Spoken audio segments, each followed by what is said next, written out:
Hey everybody, welcome to episode 2 of my Throwback Thursday series on, some old albums I like. I explained in episode 1, if you want to check that out, go check it out. I did Revolver by the Beatles.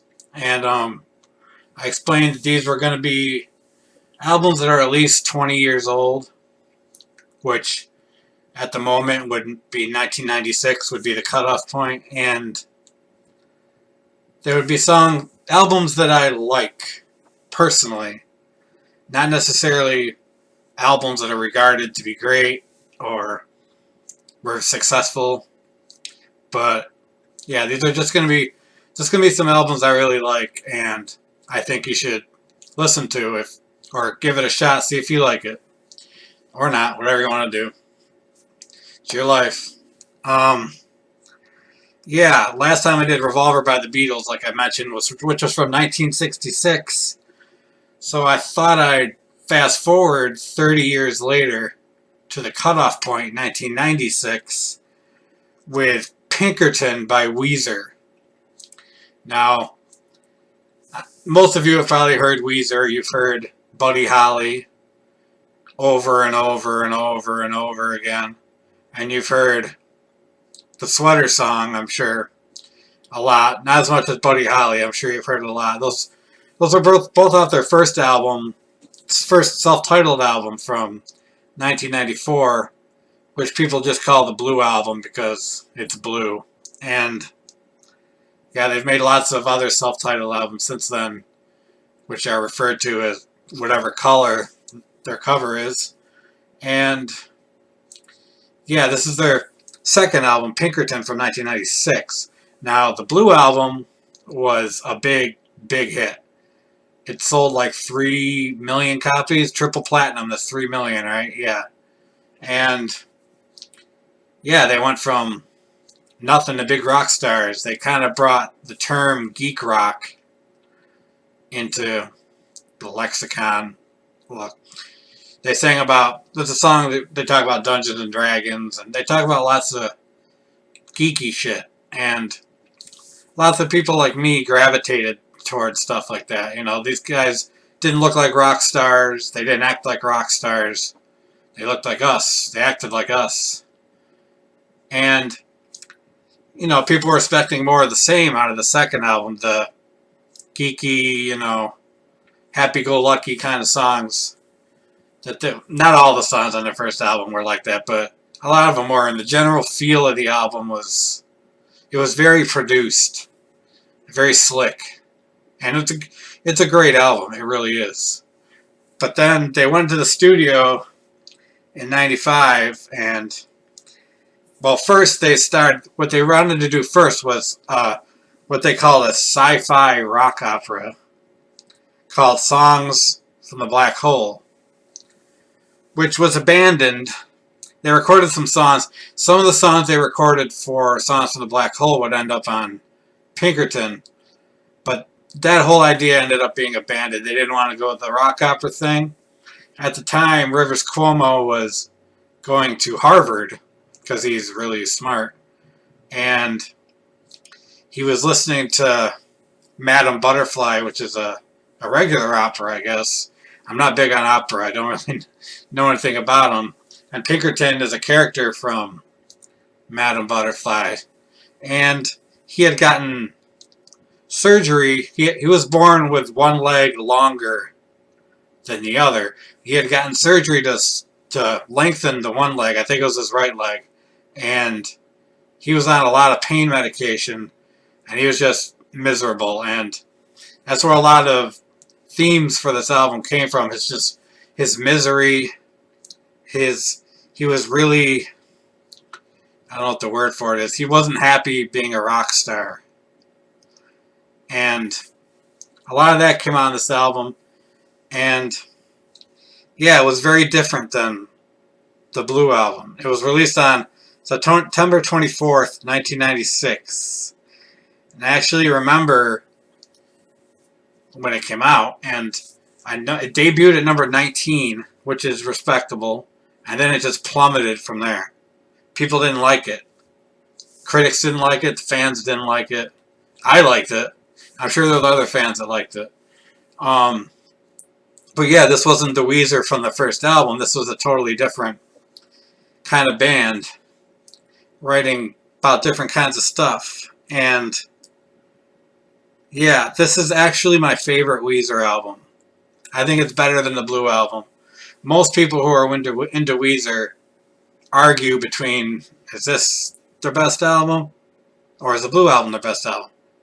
I prefer this one because it's a very personal album to Rivers Cuomo and what he was going through. And there's a lot of topics covered that me personally and a lot of other people I'm sure can relate to. And I just really love it. It's definitely not like the Blue album. Like I said, it's abrasive. It's dark. It's not what you would expect from Weezer at the time, or even now, really. It's just this album is an anomaly in their career, and I love it a lot.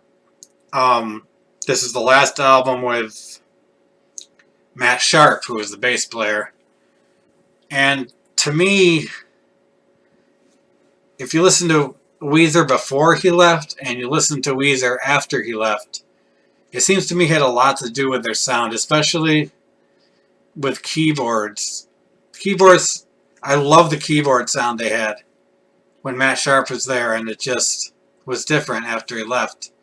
Especially on Pinkerton, the keyboard sound on that album I just love so much. And yeah, so I will get into the songs. There's a few other things I wanted to mention. Yeah, there was a deluxe edition released in 2010 with some extra songs.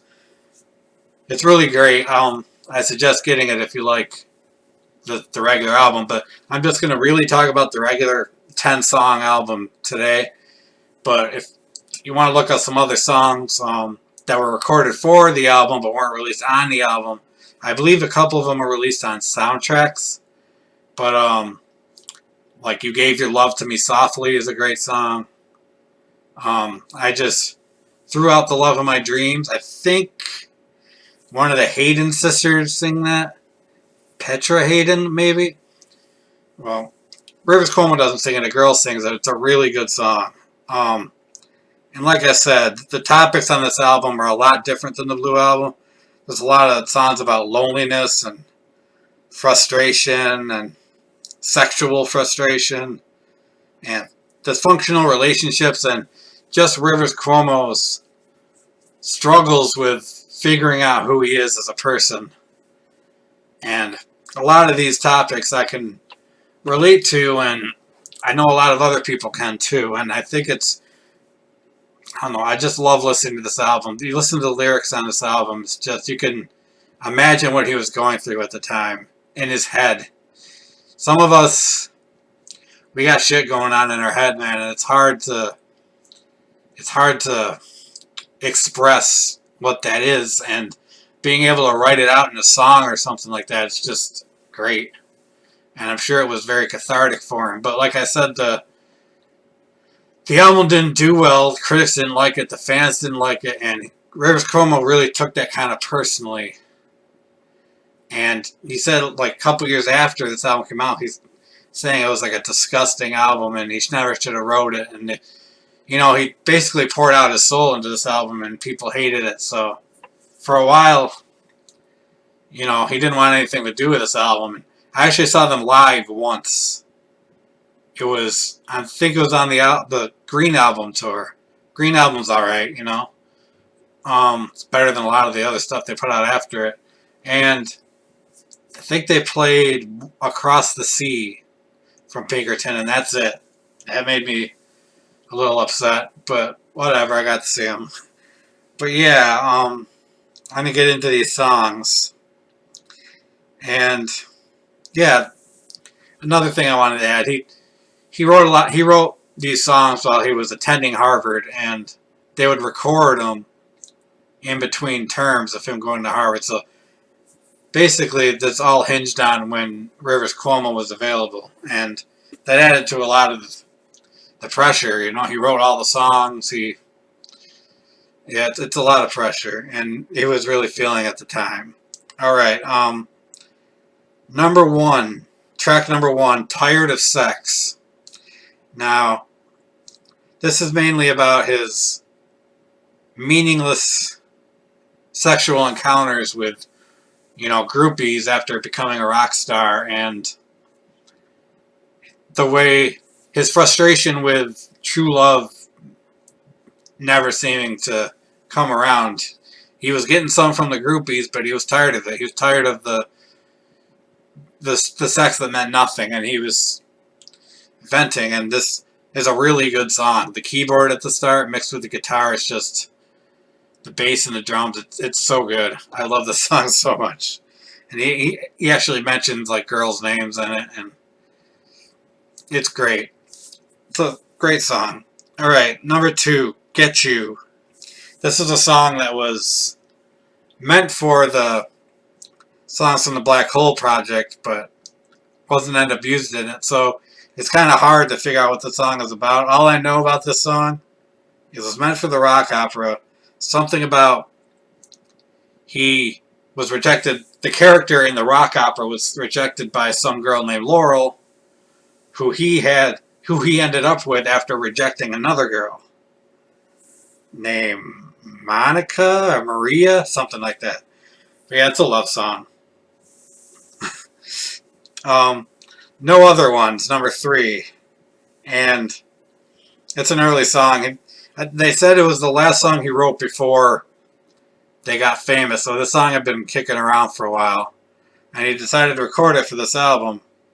And it's about a girlfriend, a hypothetical girlfriend, as he says at least, that is abusing drugs, and his unwillingness to leave her because he knows he should leave her, but his unwillingness to because he doesn't want to be alone. And like I said, the subject matter in this album's a lot darker than on the Blue album. Okay, number four, Why Bother? Basically about him avoiding women, avoiding getting to know women because why bother? I'm just going to get hurt. This relationship's just going to end. And there's actually a line in the song where he says he'd rather keep whacking. Quote, he'd rather keep whacking than chase after women he lusts after. It's just a really more sexual frustration on this album. Okay, 5 is probably I don't know. It might be my favorite on the album. This and El Scorcho I go back and forth between, but Across the Sea is a really good song. It's about a young Japanese girl had written him a fan letter, and he had kind of fallen in love with her as much as you can fall in love with someone because of a letter that he doesn't know. And he's basically singing about how he's imagining what she's doing, and he mentioned some of the questions in the letter that she asked him, and his depression over the fact that he would never get to know her, and she's probably too young anyway. Like he mentions 18 in the song, and he was quite older than that at the time. So just like he loved her and he knew he could never be with her, so it was just a kind of a sad song. Like it says, "Why are you so far away from me? I need help and you're way across the sea." It's a great song. I love this song. Alright. Oh yeah, he also mentions becoming a monk in the song to get with older women, and blames his mom for his relationship troubles. It's all over the place. This whole album's all over the place. I love it so much. Alright, The Good Life was basically about when he was going through his therapy after he had his leg reconstruction surgery, and him wanting to get back to the good life, which is being a rock star, which goes against other songs like Across the Sea.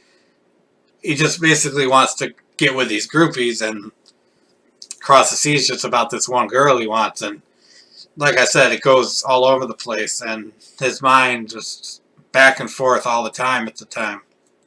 And the song was released as a single, didn't do well because nothing on this album did well. But I'll get to more about that after the songs.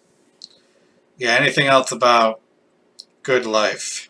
Yeah, no, that's basically it. El Scorcho, number 7, which is in competition with Across the Sea as my favorite song on the album. Just a weird song. This was actually the first single off the song. And I remember seeing the video for the first time and being like, this is so weird, but I loved it. I still love this song. It might be my, not just my favorite song off Pinkerton, but my favorite Weezer song in general.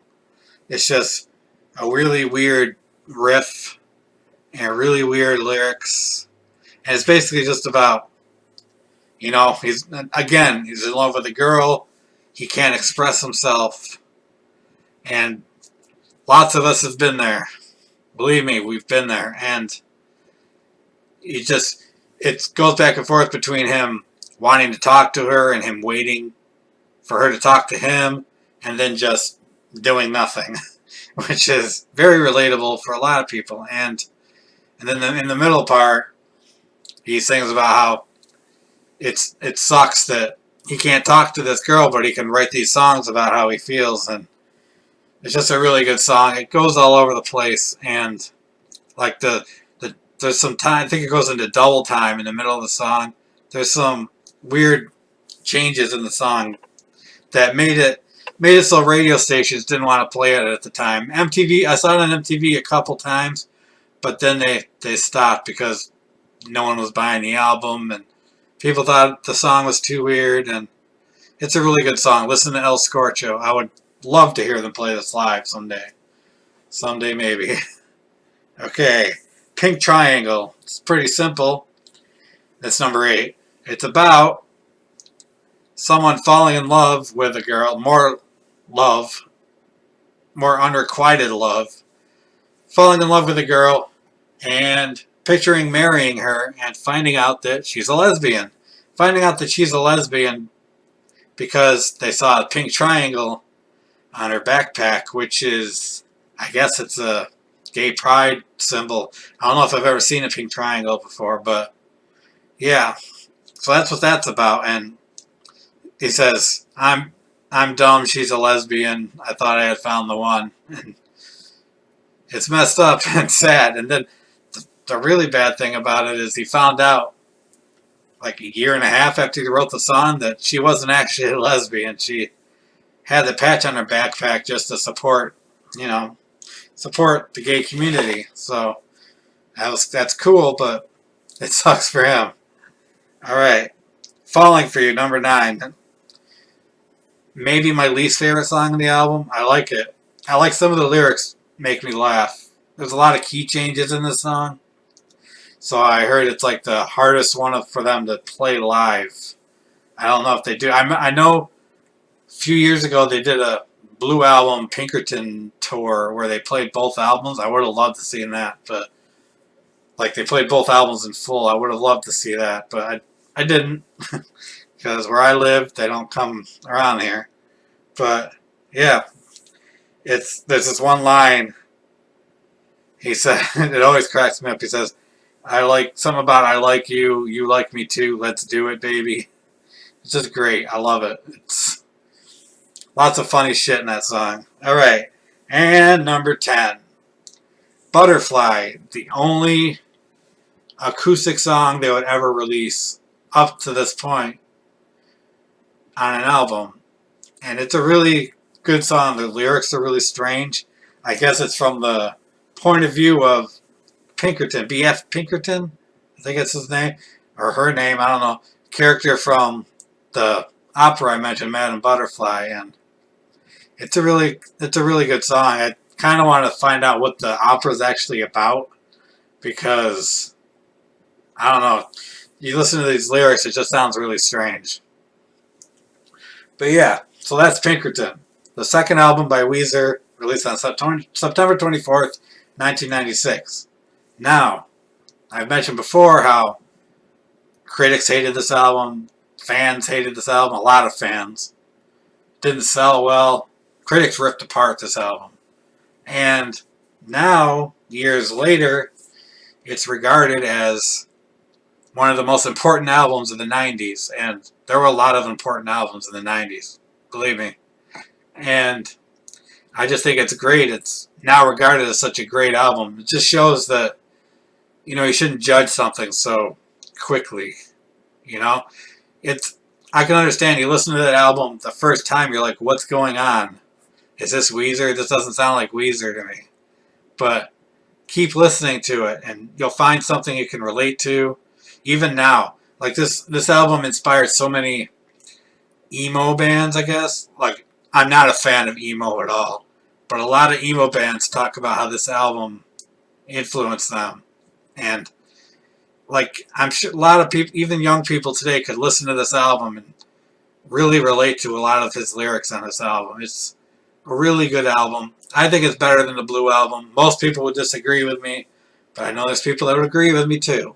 So, and believe me, I love the Blue Album. I'm not putting that album down at all. It is a great album, but I think this one's better. And I don't know. Listen to it. It's one of those albums you should, along with from the first episode, Revolver, it's one of those albums you should definitely listen to. At least give it a shot. It's really good. You can trust me. I know my music. I wouldn't lie to you. I love you. I wouldn't do that to you. Alright then, I'll see you before next Thursday with something, but I won't have another episode till next Thursday. I'm not sure what I'm doing. I did a 60s album, I did a 90s album. I don't know if I want to go back to the 60s again, the 90s, maybe I should do a 70s album, an 80s album. I mean, I guess I could go back to the 50s, but albums weren't really, they didn't really release awesome albums until the 60s, like 63, 64. Unless you want to count the Sun Sessions by Elvis, which is awesome. But yeah, I'll figure out what it's going to be. It's going to have to be a surprise. I'm going to make a list, and hopefully next week when I do this, I can tell you at the end what the following week's episode is going to be about. But for now, go listen to Pinkerton, go listen to Revolver, listen to some good music. Alright. Have a phantasmagoric day.